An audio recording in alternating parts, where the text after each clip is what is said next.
Let's talk about integrating Hadoop with real relational databases. We talked about using Hive earlier, which is making a Hadoop cluster look like a relational database, but it isn't really one under the hood. However, you might have an actual relational database, such as MySQL, that you want to import or export data to or from your Hadoop cluster. And we'll talk about a tool called Scoop, which lets you do just that. So if you're new to the whole world of MySQL or relational databases in general, just a quick overview. MySQL is what we're going to use in our examples here. And it's just a very popular and free relational database. Popular and free, usually a good combination. Usually something like MySQL will be monolithic in nature. So it's going to be installed on a single server that has access to, a giant hard drive. So that means you're kind of limited in what you can do. It's not distributed across a cluster, but because everything's local, something like MySQL is appropriate for OLTP, online transaction processing. If you need to very quickly get an answer back from your database, a tool like MySQL can do that. So sometimes you want to export your data into something like MySQL. That can be a very useful thing to do because it allows faster access to your data after you've chugged away on it on your cluster. And you might have existing data as well that exists in a huge MySQL database today, and you want to import that to your Hadoop cluster so you can execute more complex queries on it across a cluster. So there is a tool called Scoop that lets you do that. Cute little name, SQL and Hadoop kind of squished together. I like that. And the way Scoop works, it's made to handle large data sets and import or export them to your Hadoop cluster. So it actually kicks off a MapReduce job to do this. So the way it works is when you start Scoop, let's say that you're trying to the correct terminology would be exporting data from your database into Hadoop. This is what's going to happen under the hood. It's going to kick off a bunch of mappers. And it's just going to be mappers because all we're doing is moving data and transforming it from one place to another. There's no real reduce going on here, right? And all these mappers are going to talk to your HDFS cluster on your Hadoop cluster and populate a big old table on HDFS, which is just a giant text file, basically, comma separated values or whatever format you specify. And from there, you can use tools like Hive or Pig on it, right? So very cool. And I should point out, too, that this bottom step here, going from the mappers to HDFS, is more parallel than it looks.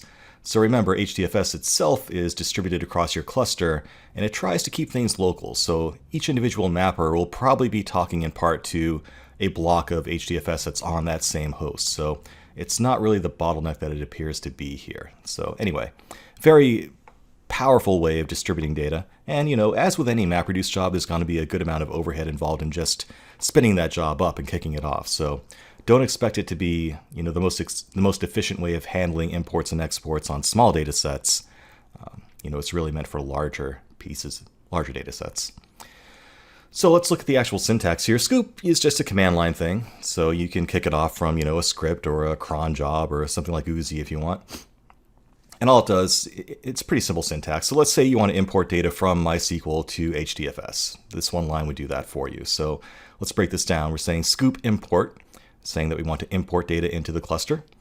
We're going to connect to a given database instance. So in this case, it's going to be the JDBC connector on my MySQL database that's running on the host localhost. And it's going to connect to the database named MovieLens. Okay, this is all just an example. So obviously, if you're actually using this for real, you'll need to change all that to actually point to your actual database host and your actual database name, right?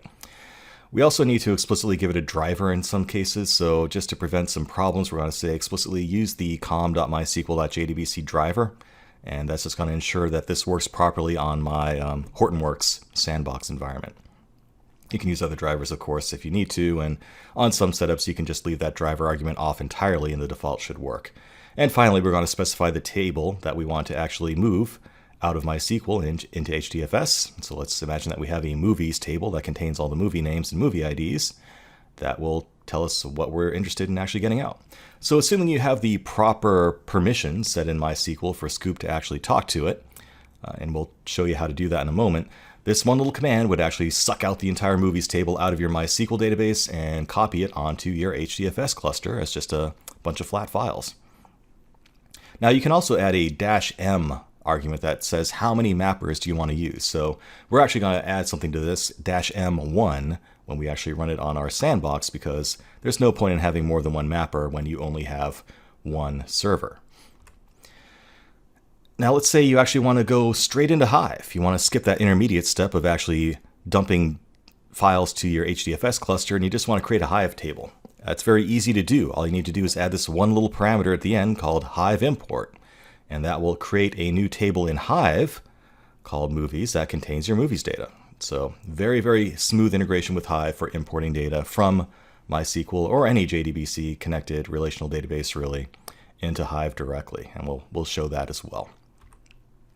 Another cool thing about Scoop is that you can do incremental imports. So there are a couple of other parameters too. Check column, which is basically a column that contains something like a timestamp or a sequence number or something like that.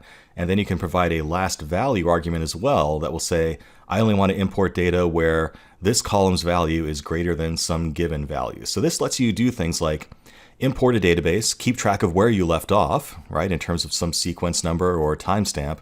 And then the next time you run Scoop, you can put that previous save value into your last value and only get new data that was added since the last time you tried. So this is a mechanism for actually keeping your Hive table in sync with a relational database over time.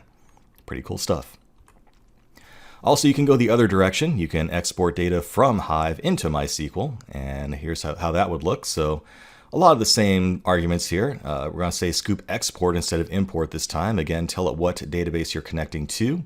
Our -m1 here is just saying I only want one mapper, so if you're running this on a real cluster, you wouldn't use that. We specify our driver again just to be safe, and we specify a table in MySQL that this data will be saved into. And you do need to make sure that table already exists, so Scoop is not going to create that for you. You need to create a table with the appropriate columns ahead of time that matches up with whatever data is in your Hive table. And then we just specify for the export directory, the actual directory where Hive is storing its table.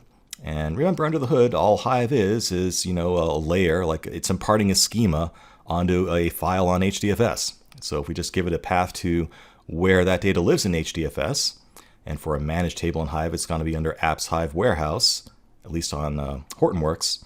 That's where all you need to do. And finally, we need to specify what delimiter is being used for the input fields in the Hive table. By default, that will be ASCII value 1. Okay, so that's all there is to it. So let's go do it. Let's do this. So what we're going to do is actually log into our Hortonworks sandbox environment. We're going to import some MovieLens data into a MySQL database, and fortunately, Hortonworks comes with MySQL already installed, so there's not much we have to do there. And then we'll do all the stuff we talked about. We're going to import movies from our MySQL database into HDFS. Then we're going to import it directly into a Hive table. And finally, we'll import the data back from Hive and into a new table in MySQL just to show you that this stuff does, in fact, work. So let's give it a shot in the next lecture.